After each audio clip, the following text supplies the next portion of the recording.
Hello, so welcome to another piano tutorial for a really nice thing to play that gets you ready to play the 4 Schubert impromptus D899, that's his first set of impromptus, and 4 famous Beethoven sonatas. That's the the Pathetique, then the Moonlight, then the Waldstein, and then the Appassionata, all of which are doable, even for an amateur pianist if you've had a couple of years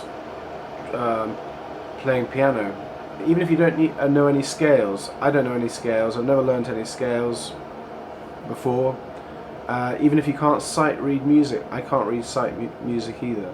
But if you've got an enthusiasm for playing piano and you like Schubert and Beethoven, then these 10 fragments can lead you on to playing the whole of each of these. I'd say the most difficult one out of all would of course be the Appassionata, and then followed by the Waldstein, and then followed by probably Schubert's Impromptu number 1, followed by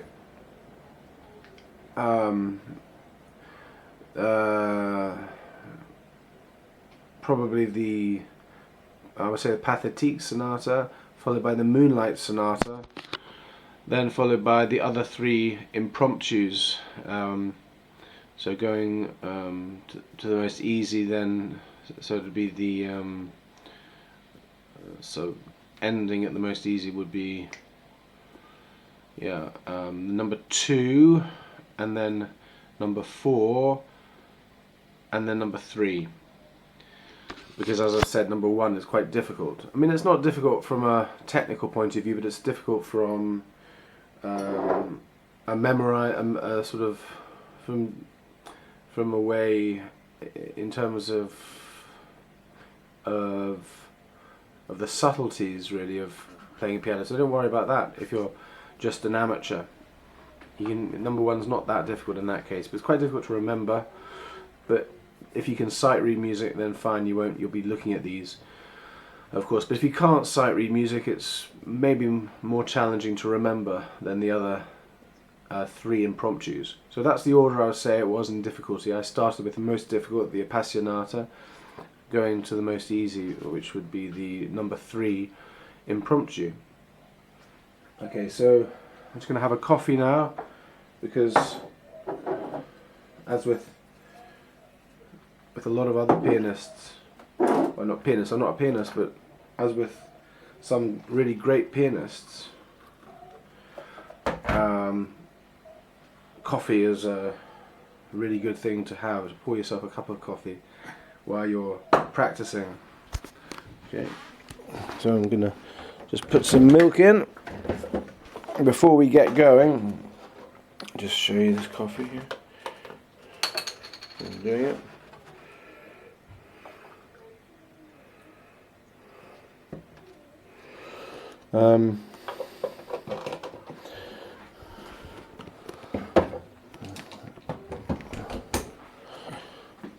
Jamie, we'd like to come here, James, please.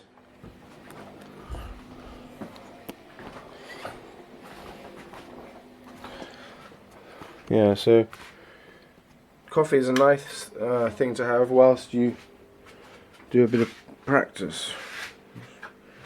Let me come over here. Oops. Oh dear me.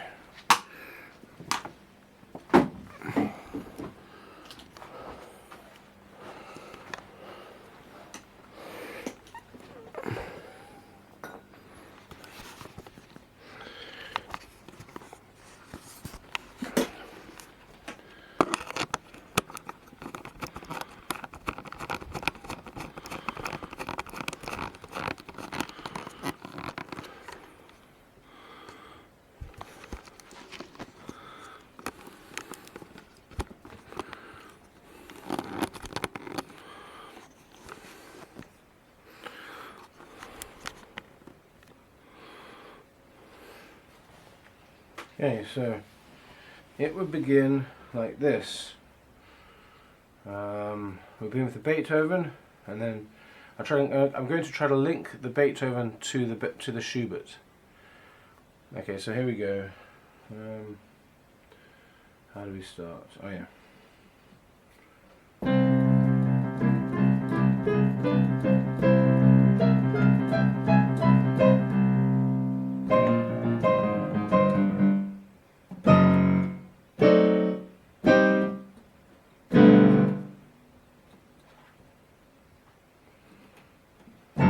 Straight onto the Moonlight.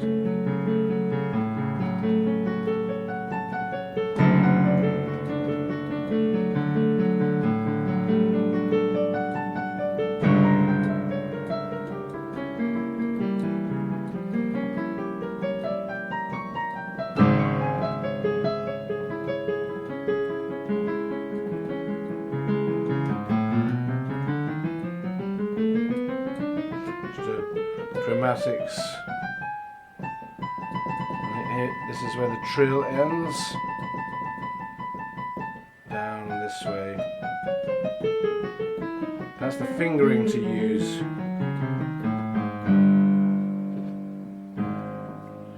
And now straight to the Waldstein and soft pedal.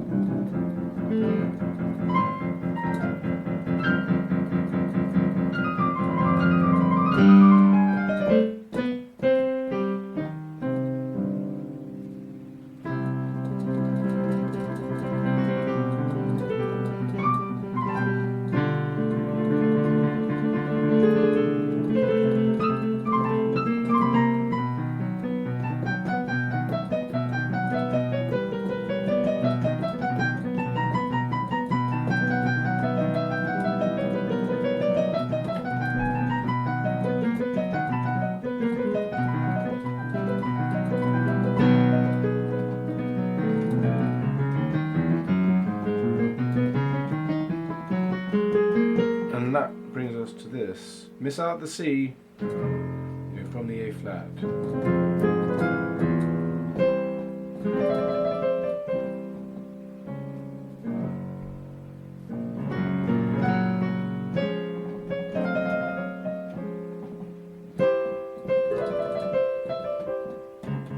There's that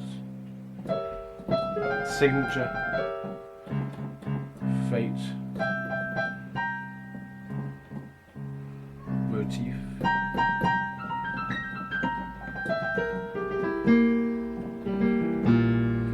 Now this will come onto the like that, right? Sorry, G and like that. Yeah, that's it. This keeps the D flats, right? And then now this comes here. Yeah, and then you move over here. And now, yeah, you're moving straight into the Schubert impromptu. Okay.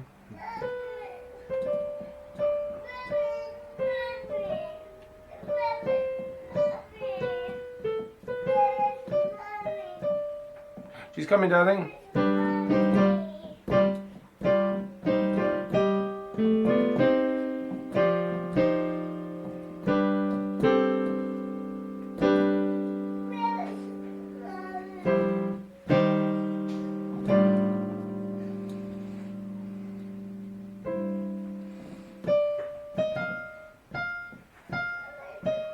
Now go into the second one.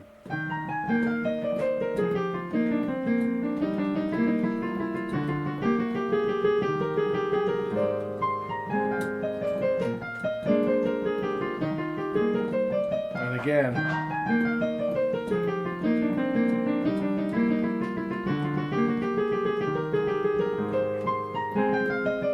Now you go to this one here. Back to the E. And again.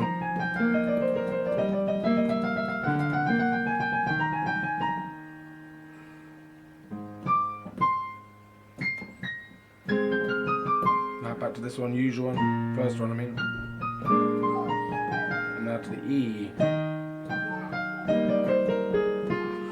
E here. Now go up to this A. Now to this D. Sorry. And now up to this G, which brings you onto the Schubert. Number 3.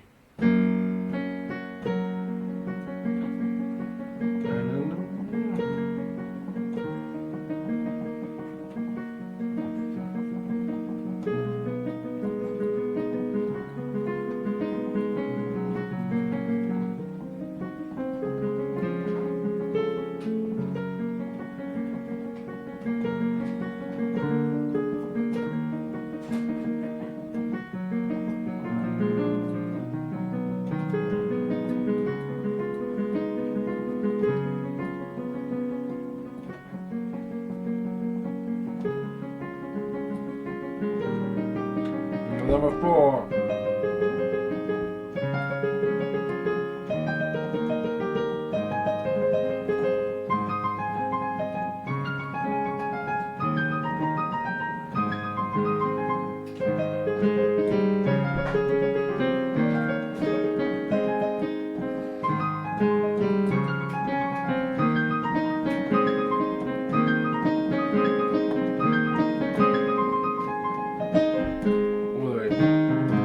Yeah, and now back to the Schubert number 1 here, and then number 2,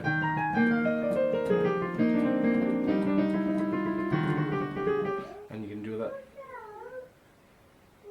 You can do the Schubert again and again from there without doing the beginning of the Schubert. Number 1. So you could do actually do a loop of the whole thing. So let's try to do that, shall we?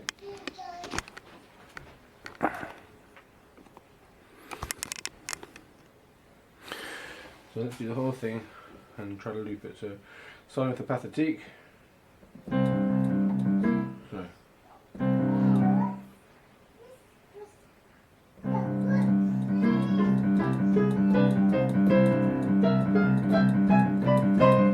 No, see, right here.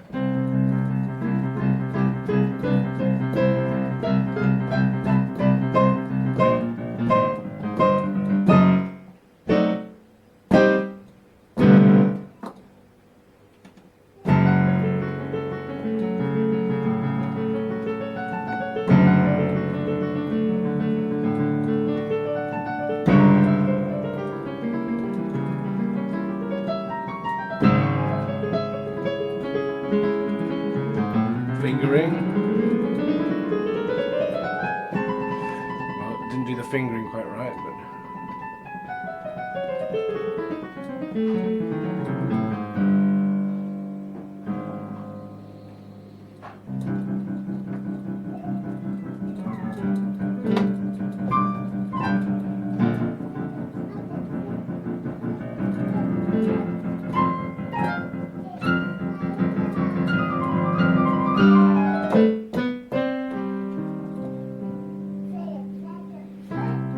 Loose wrists.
Here's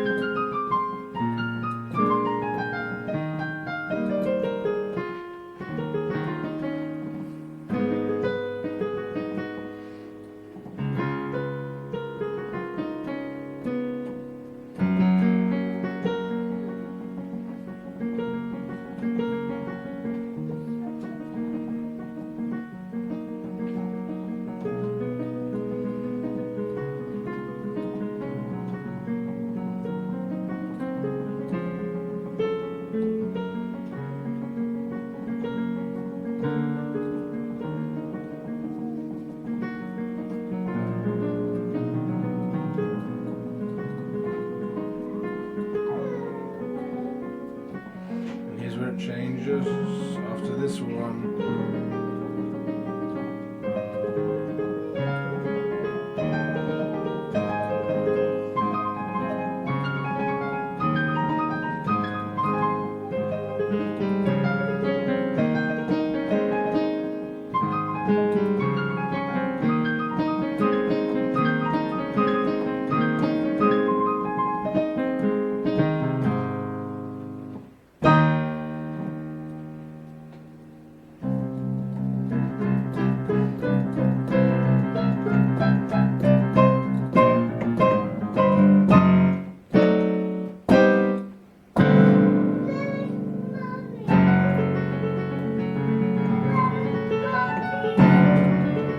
Darling.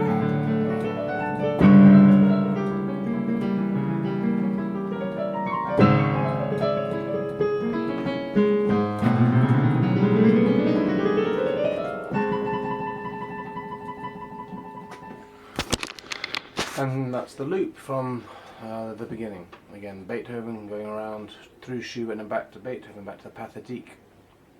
And it's a really good way, as I say, of preparing yourself to play each one of those pieces in its entirety. I can already play badly, but I can already play the Moonlight Sonata. I'm almost finished with the Pathétique Sonata, and I've done the number 3 impromptu and number 4 impromptu, and so it remains for me to work on number 1 and number 2 impromptus, and the Waldstein Sonata and the Appassionata Sonata. But hopefully by building it up in this way and practicing this very satisfying loop, I will gradually be able to play all these pieces. So I'll be actually adding on a little bit of whichever sonata or impromptu I choose to the loop. It's very easy to find a loop connecting it to the next piece in whichever order you choose, and that's my order: Pathétique, Moonlight, Waldstein, Appassionata, and then the 4 impromptus, number 1, 2, 3, 4, and then going back to the Pathétique Sonata. So I'd really recommend this way. Darling, Daddy's coming. So I'd recommend having a coffee with your piano practice. I take milk in my coffee, but that's because I'm English and not, from not Chinese or an American or anything like another country that has coffee in a different way. If you have children, practice is not the easiest thing to do, but it's definitely possible. So hopefully this will help you to do these Beethoven and Schubert pieces. They're the easiest Beethoven and Schubert pieces to do. A lot of people say, for example, the Appassionata Sonata is the most difficult of all the piano pieces, of all of Beethoven's piano pieces, but it's not true. And if you do it slowly, it's possible. And I've been told that by someone who learnt from Beethoven himself through Czerny, and then Leschetizky, and then Nikolaev, and then Liebermann, all famous pianists, piano teachers. And my teacher said that it's actually possible to do the Waldstein as well, and the Appassionata, which are usually known as very difficult sonatas, but they're not actually. The most difficult sonata, by the way, is the and maybe the most difficult piece of all is Beethoven's Hammerklavier Sonata, and all of his late ones They all have fugues in the final movement. They're all the most difficult pieces, by the way. So hopefully this is going to help you with your practice of these very doable pieces. The Schubert pieces, just wonderful. For me, Schubert is even deeper than Beethoven, even more enjoyable to play than Beethoven. And I mean, it's amazing that a composer could trump Beethoven in both those two key areas, being, you know, things which, and number three, of course, I think it sounds better than Beethoven. But for me, Schubert is the ultimate composer, and hopefully these will help you to play these easy Schubert pieces too. Thank you very much, and see you next time. Bye bye.